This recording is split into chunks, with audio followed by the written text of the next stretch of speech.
Bienvenidos a Economía en Breve número 436 del 25 de octubre del 2025 y estoy muy contento en esta ocasión porque Economía en Breve cumple 9 años presentando el análisis de la marcha de la economía.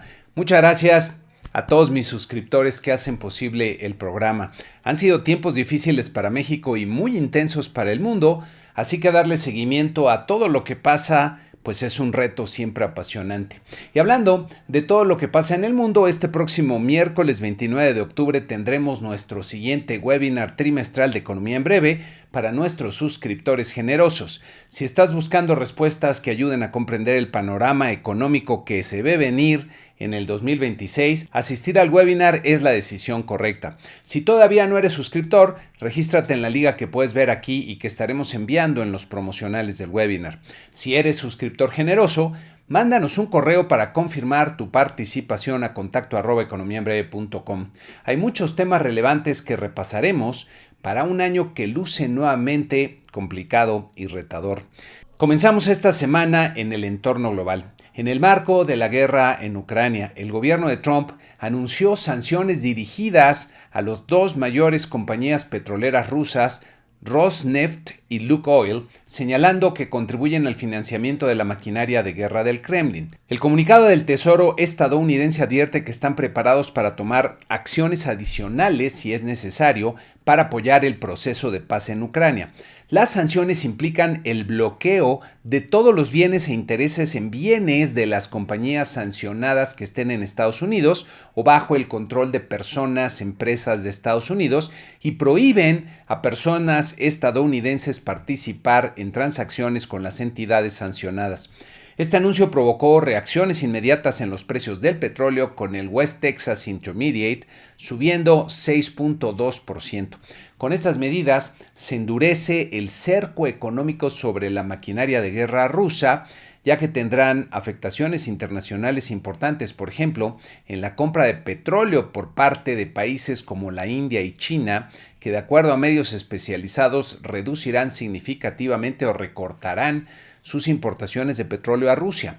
Ya veremos las reacciones y repercusiones que se irán dando, pero veo que esto sí aumenta la presión sobre la ya muy deteriorada economía rusa y para Putin se hace más difícil conseguir los objetivos que perseguía con la invasión a Ucrania. Otras dos notas que me parecen relevantes del entorno global son estas, que refieren primero el llamado Plenum del Partido Comunista de China que se realiza cada 5 años y que en esta ocasión registró la más baja asistencia desde las épocas del dictador Mao Zedong, con 168 asistentes de un total de 205 miembros del Comité Central. Además de la baja asistencia, la nota refiere algunas ausencias importantes no explicadas y también cosas inusuales en el nombramiento de los sustitutos de los ausentes. La segunda nota refiere la purga que se ha estado realizando en las Fuerzas Armadas enfocando a un grupo que estaba minando la autoridad del líder chino Xi Jinping. De acuerdo con la nota, Xi ha destituido a una quinta parte de los generales que ha nombrado, lo que también es la más fuerte purga realizada desde las épocas de Mao, y comenzamos a ver paralelismos con aquel dictador que terminó produciendo la miseria del pueblo chino. Me inclino a pensar que esto que ocurre no es solo un resultado de la dinámica natural, si pudiéramos llamarla así, del entorno político de China, sino que es en gran parte producto de la presión que ejerce una economía en serios problemas por las contradicciones internas y por el cambio desfavorable que han sufrido en el ambiente internacional. En fin, es un tema para seguir de cerca para entender el entorno geopolítico. Y esta semana también causó algo de revuelo un artículo de Gita Gopinath, que fuera economista en jefe del Fondo Monetario Internacional y que advirtiera en la revista The Economist que el comportamiento del mercado impulsado por el entusiasmo en torno a la inteligencia artificial pues tiene parecido con lo ocurrido a finales de los 90 que culminó con el crash de las acciones .com. Dice Gopinath que los inversionistas tienen buenas razones para preocuparse de que el actual rally puede estar preparando el escenario para otra dolorosa corrección del mercado. Viniendo de quien viene, que es una de las economistas más brillantes de la actualidad, habría que ponerle mucha atención Y me llama la atención que están comenzando a aparecer algunas notas y referencias a las burbujas en los mercados financieros por todo lo que está pasando con las valuaciones de las empresas de inteligencia artificial y con el comportamiento de muchos activos financieros. Aquí en el programa les he comentado últimamente sobre esto porque me parece que lo que pasa en la economía, la elevada incertidumbre y los fuertes riesgos que hay en el mercado, pues no corresponden al comportamiento de los mercados financieros. Pero los mercados son muy resilientes, por lo menos hasta que dejan de serlo. Y eso ocurre tan de golpe que habría que estar muy atentos.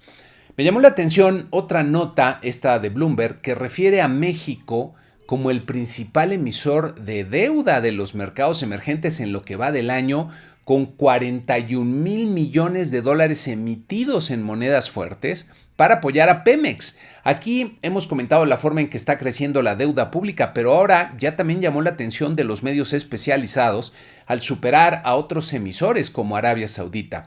Decía, al platicar el paquete económico para el 2026, que veía cierta desesperación en el gobierno por el tipo de medidas que estaban adoptando ante la falta de recursos, y la salida fácil es endeudarse, sobre todo ahora que las condiciones globales pues facilitan el proceso.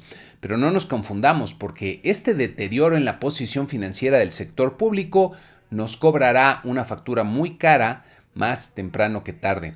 Luego en la semana sale esta otra nota de Bloomberg también, en la que refieren que la presidente está echando por la borda una promesa central de la campaña de no subir los impuestos, y aunque el gobierno se empeña en tratar de controlar la narrativa negando el uso de las expresiones correctas, pues los medios extranjeros se dan cuenta de lo que ocurre y aquí lo refieren. Otra nota relevante especialmente para México es esta, que refiere al presidente Trump advirtiendo que lo que sigue en su proceso contra los cárteles es realizar acciones en tierra, luego del éxito que según él han tenido los ataques a embarcaciones en el mar, que muchos han cuestionado por su ilegalidad. Cabe recordar que se aproxima el fin de la tregua de 90 días a los aranceles para México la siguiente semana, y no me extrañaría que en estos días crezca la presión sobre resultados más concretos en materia de combate a los cárteles en México. De hecho, Trump comentó de nuevo en otra entrevista que México está dirigido por los cárteles, lo que nos debe llevar a recordar la narrativa que han venido construyendo en su gobierno para tal vez negociar en mejores términos con el gobierno de México o para justificar posibles acciones que hoy día pues parecen impensables. En una nota relacionada, el secretario de Guerra, que ahora sí se llama la Secretaría de la Defensa de Trump, declaró en una conferencia de prensa frente al presidente que a los cárteles los tratarán como han tratado a otras organizaciones terroristas como Al-Qaeda, es decir, no lo dice él, pero es lo que han hecho, erradicándolos con su maquinaria militar. Entonces, mensajes muy serios los que se están lanzando. Y para los que todavía creen que las negociaciones comerciales con Estados Unidos son business as usual por tratarse de temas técnicos en los que impera la lógica económica y financiera, Trump nos da otra muestra de lo raro que estaría este enfoque luego de que un anuncio pagado por el gobierno de Ontario, que utilizara la voz del presidente Ronald Reagan defendiendo el libre comercio y atacando a los aranceles como una idea obsoleta, generara tal irritación por el golpe a su narrativa que Trump de plano suspendió de tajo las pláticas comerciales con Canadá, inyectando nueva incertidumbre al proceso. Pasando a los temas económicos, esta semana en México tuvimos el indicador global de la actividad económica con los resultados al mes de agosto, que pueden ver aquí en sus variaciones mensuales con las cifras desestacionalizadas, y en principio parecería un buen resultado, un crecimiento de 0.6%, que bajo condiciones usuales sería muy sólido. Sin embargo, esto luego viene de una caída muy fuerte de 0.9%, y cuando vemos la gráfica, como tenemos aquí, el crecimiento de agosto pues no alcanza para sacar a este indicador de la clara tendencia de estancamiento, está completamente lateral desde hace pues más de 2 años. Entonces sigue la economía básicamente estancada.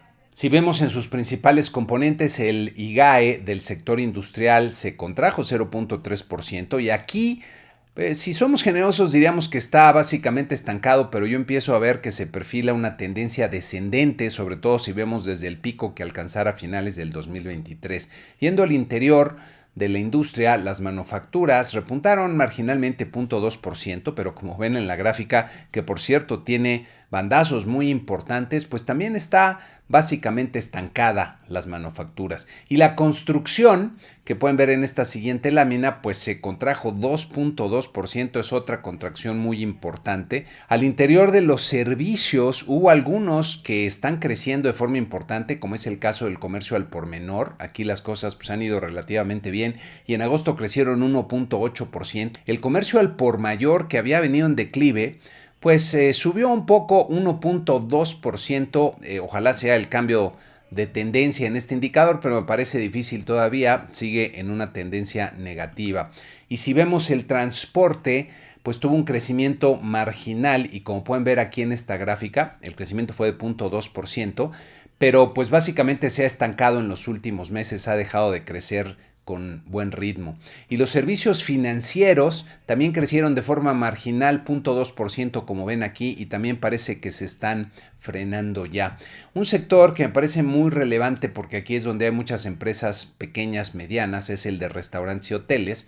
Y vean cómo repuntó con fuerza en agosto, 1%, pero pues sigue todavía bastante detenido, todavía en declive y pues no van bien las cosas. Ojalá que se sigan acumulando crecimientos importantes en este sector, pero francamente lo veo difícil por cómo están las cosas y cómo viene la consolidación fiscal, el tema de los mayores impuestos, la incertidumbre que hay por todo el proceso de inversión detenida. En fin, veo muy difícil que se vaya a lograr cambiar aquí la tendencia en este sector. También en la semana tuvimos los resultados de la inflación en la primera quincena de octubre que sorprendieron, diría, de buena manera. Aquí pueden ver el índice general que fue 0.28%. Aquí en esta gráfica estamos comparando contra la misma primera quincena de octubre, pero de años anteriores. Y pueden ver cómo el resultado quedó por debajo de lo esperado y por debajo del 0.41% que promedió del 2000 al 2019 y que es el nivel que podríamos considerar usual para esta primera quincena. La inflación subyacente también de la primera quincena de octubre pues quedó un poquito por debajo del 0.20 que esperaban los analistas del mercado en promedio, pero quedó por arriba del 0.15%, ligeramente por arriba de lo que sería usual para esta quincena, entonces no fue un resultado tampoco tan bueno. Y si vemos los servicios, aquí no hay una expectativa de este componente en el mercado en alguna encuesta, pues fue de 0.26% la inflación de este componente. Lo usual para este periodo debería ser 0.13%, entonces aquí sí estamos viendo un mal desempeño en este indicador de inflación. Y cuando vemos las tasas anuales, como tienen aquí en esta gráfica, pues sí, la inflación general se redujo un poquito, está en 3.63%, pero la inflación subyacente que pueden ver en la línea amarilla está en 4.24%, bajó de forma muy marginal, pero sigue todavía pues en niveles por arriba del 4% y eso no es una buena noticia. Hay que recordar que la inflación subyacente, al excluir los componentes más volátiles, nos da una mejor idea de cómo viene la inflación en el mediano y largo plazo. Y si vemos los principales componentes de la inflación subyacente, los servicios que ya comentamos, están en 4.42% a tasa anual, pero vean las mercancías ya también por arriba del 4%, en 4.06%, bajaron un poquitito, pero ambos están por arriba del 4% y esto no es una buena noticia. De hecho, desde mi punto de vista esto debería ser suficiente para que Banco de México detuviera su baja en tasas, pero están muy decididos por lo visto a continuar con ella. También en la semana tuvimos las ventas de los establecimientos comerciales, en este caso las ventas al por mayor que ven aquí en esta gráfica, pues llegaron 2 meses creciendo de forma importante, ahora en agosto 1.2%. Ojalá aquí se marcara un cambio de tendencia, pero como ya les comentaba, ante el entorno de negocios tan difícil y adverso que tienen las empresas, veo difícil que esto se pueda prolongar, que pueda darse este cambio de tendencia. Y las ventas al por menor, que son las que más o menos han mantenido una buena tendencia, crecieron 0.6%. Y aquí es quizá donde tenemos buenas noticias en la economía. Pasando a la economía de Estados Unidos, que hay que recordar, continúa el cierre de operaciones parciales del gobierno federal y no se están produciendo todos los indicadores que están programados o que estarían programados normalmente. El que sí se produjo fue el de inflación, que pueden ver ustedes en esta siguiente lámina con algo de retraso porque debió de haberse publicado la semana anterior. Pero bueno, se produce este resultado, ya son los resultados de septiembre y vean cómo la inflación general fue 0.31%. En general, los resultados fueron bien recibidos por los mercados, pero hay que verlos con detenimiento porque las noticias no son tan buenas como podría parecer. Es cierto que el resultado de 0.31% fue por debajo del 0.4% que se esperaba, pero fue por arriba del 0.26% que podríamos considerar usual. Y si vemos la parte core, el núcleo de la inflación que excluye los componentes más volátiles, aquí pues la lectura fue de 0.23%, también por debajo de lo que se esperaba, pero por arriba de lo que podríamos considerar usual, que es este 0.17%. Y si vemos las variaciones anuales, pues ya ambos indicadores están en 3%, como pueden ver aquí, tanto la general como el núcleo, y la general pues viene repuntando, entonces esa no es una buena noticia. Y si vemos las variaciones mensuales, que me parece una gráfica muy útil para saber cómo están las presiones, hay que recordar que la meta de inflación de la Reserva Federal es 2%, que es algo que se observó por lo menos en la década anterior. Y aquí pueden ver que el último dato, cuando proyectamos esta línea amarilla, corresponde pues a niveles altos del periodo que había antes de que se diera la pandemia. Entonces no está en su lugar todavía este indicador. Y si hacemos lo mismo pero para el núcleo de la inflación, aquí también es bastante claro cómo el último resultado pues está por arriba inclusive de muchos de los picos que se observaron antes de la pandemia. Entonces la inflación no está todavía comportándose como debe y esto debería ser también motivo para que la Reserva Federal pues mantuviera la precaución en su política monetaria, pero ahí también me parece que estarán más preocupados por todo lo que está pasando con el tema del mercado laboral y por las presiones que están recibiendo de afuera, así que me parece que seguirán bajando la tasa por lo menos en la siguiente reunión. Pasando a los mercados, en la semana tuvimos un muy buen desempeño en los mercados accionarios, como pueden ver aquí, con la mayoría de los mercados registrando ganancias. En promedio, los 10 índices que seguimos tuvieron una ganancia de 1.7%, como pueden ver aquí en la tabla. Y por eso les digo, ante todo lo que está pasando, Estados Unidos acaba de suspender las pláticas comerciales con Canadá y están pasando muchas cosas en el mundo. Pues los mercados están demasiado alegres como si no estuviera pasando nada. Si vemos la Bolsa Mexicana de Valores, aquí sí hubo una baja importante de 1% en el índice de precios y cotizaciones que terminó la semana en 61.145 puntos. Y nuestro tipo de cambio estuvo bastante lateral durante la semana, movimientos muy pequeños y acotados y terminó en los 18.45 pesos por dólar. Para la semana que inicia, además del webinar que tenemos el miércoles, pues vamos a tener en México información de la balanza comercial de septiembre el lunes. Vamos a tener el martes la encuesta nacional de ocupación y empleo del mes de septiembre. El jueves vamos a tener los resultados del PIB en su primer avance. Hay que recordar, aquí no se da todo el detalle de las cifras, son nada más las grandes divisiones de la actividad económica del tercer trimestre. También veremos el reporte de finanzas públicas de septiembre y el viernes la actividad bancaria del mes de septiembre, y es la fecha en la que vence la tregua decretada por Trump en el tema de los aranceles. Entonces coincide con Halloween, a ver si no nos llevamos por ahí algún susto. Y en Estados Unidos pues sigue la suspensión de operaciones por parte del gobierno. Lo que sí es muy probable que se dé es la decisión de política monetaria de la Reserva Federal, que todo el mundo espera que se dé una siguiente baja en la tasa de interés. Debería salir el PIB, también el Producto Interno Bruto del tercer trimestre. No me queda claro que vaya a publicarse, y también el ingreso y gasto personal del mes de septiembre. Y con esto terminamos este programa número 436 de Economía en Breve. Les recuerdo, con este estamos cumpliendo 9 años que estamos en el canal en YouTube. Les agradezco nuevamente a todos los suscriptores que han hecho posible este canal y pues les deseo que tengan una excelente semana.